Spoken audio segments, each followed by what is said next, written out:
نحمده ونصلی علی رسولہ الکریم اما بعد بسم اللہ الرحمن الرحیم۔ میں ہوں ام حذیفہ اور ہم لوگ آغاز کر رہے ہیں عربی فعل کا۔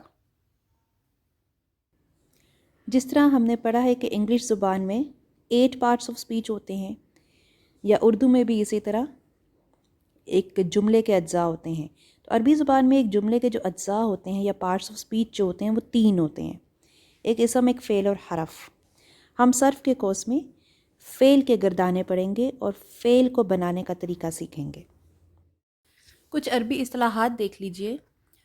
وہ حرکات جسے ہم اردو میں زبر زیر پیش کے حوالے سے جانتے ہیں، جس سے ساؤنڈز گول ہو جاتی ہیں یا نیچے کی طرف ڈاؤن ورڈ موومنٹ میں چلی جاتی ہیں یا اپ ورڈ چلی جاتی ہیں، جیسے حمزہ زبر آ، حمزہ زیر ای، حمزہ پیش او۔ اس زبر زیر پیش کو عربی میں کیا کہا جاتا ہے؟ زبر کے لیے جو لفظ ہوتا ہے نصب کا بھی ہوتا ہے اور فتحہ کا بھی، زیر کے لیے جر اور کسرہ، اور پیش کے لیے رفع اور ضمہ۔ یہ اصطلاحات حرکات کے لیے استعمال ہوتی ہیں، اور جس لفظ پر ضمہ ہوتا ہے اس کو مضموم یا مرفوع کہتے ہیں، جس لفظ پر فتحہ یعنی زبر ہوتی ہے اس کو مفتوح یا منصوب کہتے ہیں، اور جس لفظ پر کسرہ ہوگا اسے مقصور یا مجرور کہیں گے۔ یہ سمجھ لیجئے کہ فعل یا ورب کیا ہوتا ہے۔ فعل جس لفظ سے ظاہر کیا جاتا ہے وہ لفظ کسی کام کے ہونے کو بیان کرتا ہے، اور عربی میں فعل ماضی کے یا کسی بھی فعل کے ایک لفظ کے اندر 3 چیزیں پائی جاتی ہیں۔ ایک تو اس کام کا نام جس کے ہونے کی بات ہوگی، اس کو کہیں گے یہ اس کا مصدری معنی ہے، یعنی وہ کون سا کام ہے جس کا ہونا اس لفظ میں بیان ہو رہا ہے۔ دوسرا کام کرنے والا یعنی ڈوئر آف این ایکشن، فاعل بھی اس کے اندر موجود ہوتا ہے۔ وہ چھپا ہوا بھی ہو سکتا ہے اور ظاہر بھی ہو سکتا ہے، کسی نہ کسی علامت سے، کسی حرف سے ظاہر بھی ہو سکتا ہے، اگر ظاہر نہ ہو تو چھپا ہوا ہوگا۔ تیسری چیز اس میں زمانہ پایا جاتا ہے، فعل یا حال کی بات ہو رہی ہوگی یا مستقبل کی یا گزرے ہوئے زمانے کی۔ عربی میں فعل ماضی اور فعل مضارع یہ 2 ہی ٹینسز ہوتے ہیں، فعل ماضی پاسٹ ٹینس یعنی گزرا ہوا زمانہ، اور فعل مضارع جو ہے وہ پریزنٹ یعنی حال کے زمانہ اور مستقبل کے زمانے کا کمبینیشن ہوتا ہے۔ ایک ہی لفظ سے حال کی بھی وضاحت ہوتی ہے اور مستقبل کی بھی۔ مثال دیکھیے، فعل ماضی کے اس لفظ کی مثال دیکھیے، ضربہ، 3 حروف ہیں، ضاد، را، با، تینوں پر فتح ہے۔ اس پورے لفظ کا مطلب ہے اس نے مارا، یعنی اس لفظ میں جو مصدری معنی ہے وہ ہے مارنا، جسے عربی میں ضربن کہیں گے۔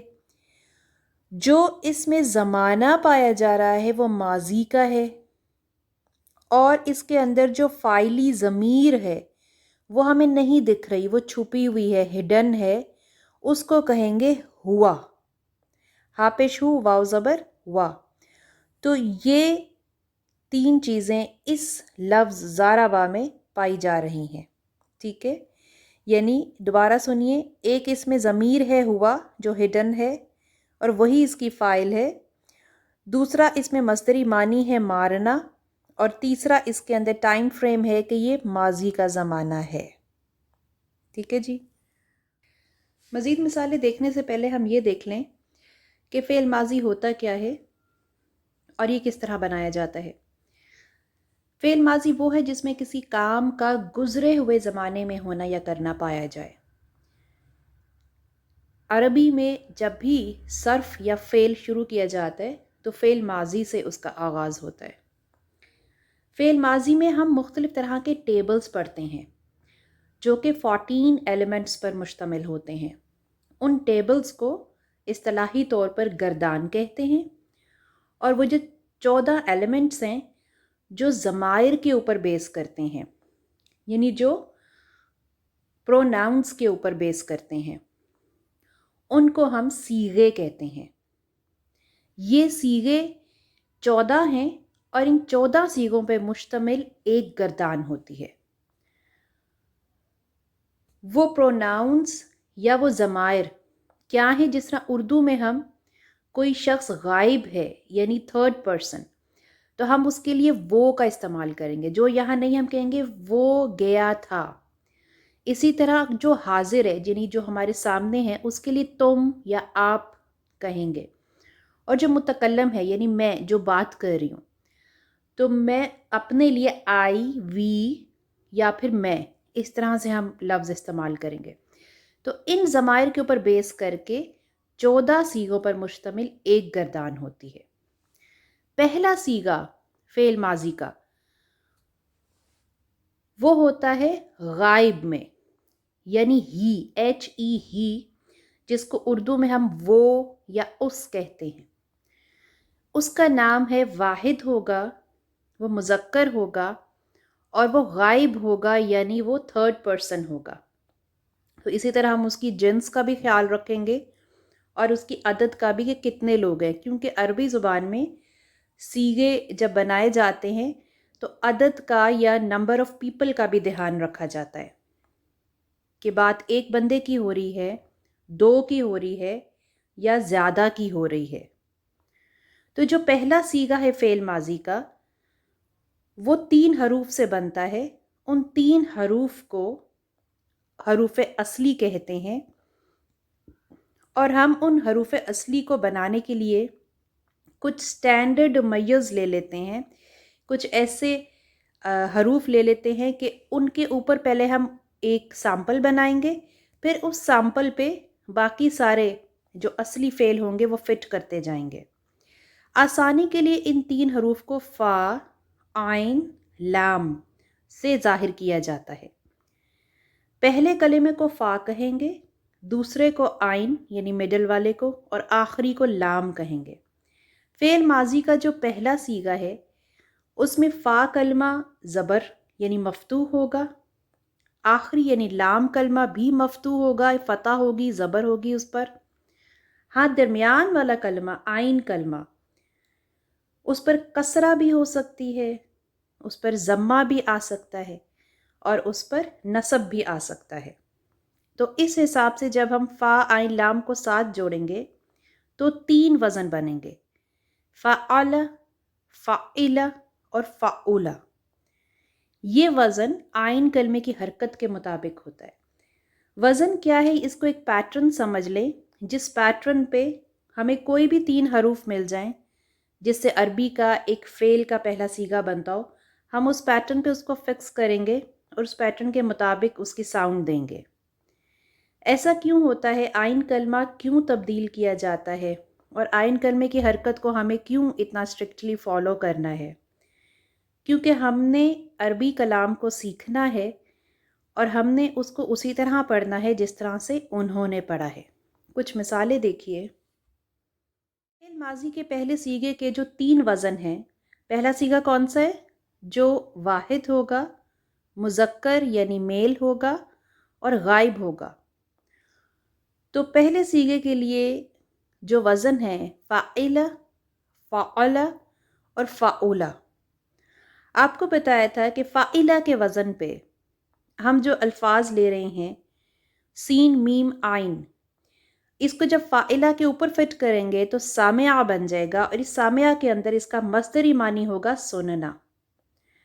اس کے اندر جو ضمیر، ایک فاعلی ضمیر چھپی ہوئی ہوگی جس نے کام کیا، یعنی اگر ہم ماضی میں اس کو لے کے جائیں تو اس کا مطلب ہے اس نے سنا، ہی ہرڈ۔ تو ہی کا لفظ یا اس کا لفظ جو ہے وہ ہوا سے شو ہوگا، ہوا، ہاپش ہو، واو زبر ہوا، ہوا سے شو ہوگا۔ اسی طرح علم، اس نے جانا، فاہمہ، اس نے سمجھا۔ تو آپ دیکھیں یہ رائمنگ ورڈز ہیں، یہ سارے فاعلہ کے وزن پہ ہیں، سمع، علم، فاہمہ، فعلہ۔ تو اس وزن پہ اس فعل کے اندر مصدری معنی بھی ہمیں پتہ چل رہا ہے، ہمیں اس کا سیغہ بھی پتہ چل رہا ہے کہ واحد، مذکر، غائب ہے، اور ہم یہ بھی بتا رہے ہیں کہ اس میں ایک چھپی ہوئی ضمیر ہے ہوا کے نام سے۔ ٹھیک ہے، اب ہم فعلہ کا وزن دیکھتے ہیں۔ ضرب، فتح، نصر۔ آپ دیکھیں اس کا عین کلمہ را پہ زبر ہے اور اس کو اسی طرح پڑھنا ہے۔ اس نے مارا، مارنا مصدری معنی، ہوا فاعل. اس نے کھولا، کھولنا اس کا مصدری معنی اور ہوا فاعل. ناصورہ مدد کرنا مصدری معنی اور ہوا فاعل. پھر فاعلہ کا وزن قارومہ وہ بزرگ ہوا، بعودہ وہ دور ہوا، قاربہ وہ قریب ہوا. اور اس میں بھی سب میں جو فاعل جو وہ ہے اس کے لیے عربی میں ہوا کا لفظ آئے گا اور مصدری معنی بھی اس کے اندر موجود ہے. تو آپ سے بات کی تھی کہ کیوں ہم نے ان اعراب کو فالو کرنا ہے. اور جب ہم اردو میں ایک لفظ لکھتے ہیں جیسے چڑیا لکھتے ہیں تو ہم چا کے اوپر زیر پڑھتے ہیں، یعنی ہم چڑیا یا چوڑیا نہیں کہتے، وہ غلط ہے، ہم اردو بولنے والے جانتے ہیں. اسی طرح عربی بولنے والے جانتے ہیں کہ سامعہ پڑھا جائے گا، سامعہ یا سامعہ نہیں پڑھا جائے گا. زوربا پڑھا جائے گا، زاریبا یا زاروبا نہیں پڑھا جائے گا. تو ہمیں اس درمیان والے آئین کلمے کی حرکت کے اوپر بیس کر کے اس کا وزن بنانا ہے، اور یاد رکھنا ہے کہ جو وزن جس پیٹرن کے تحت آئے گا وہ اسی کو فالو کرے گا. تو ابھی تک کا سبق اتنا ہی، جس میں آپ نے فعل ماضی کا پہلا صیغہ سیکھا، کچھ حرکات کے نام سیکھے، اور یہ سیکھا کہ ایک فعل کے اندر 3 چیزیں پائی جاتی ہیں.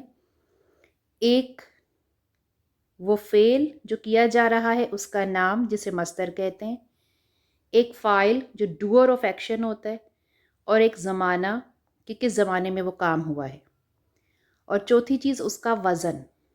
ٹھیک ہے، وزن کیا ہوگا؟ آئین کلمے کے حساب سے. صیغہ کیا ہوگا کہ وہ جو ضمیر ہے وہ واحد ہے، مذکر ہے اور غائب ہے، جس کو ہم ہوا کہیں گے. تو شکریہ، اب تک کے لیے اتنا ہی.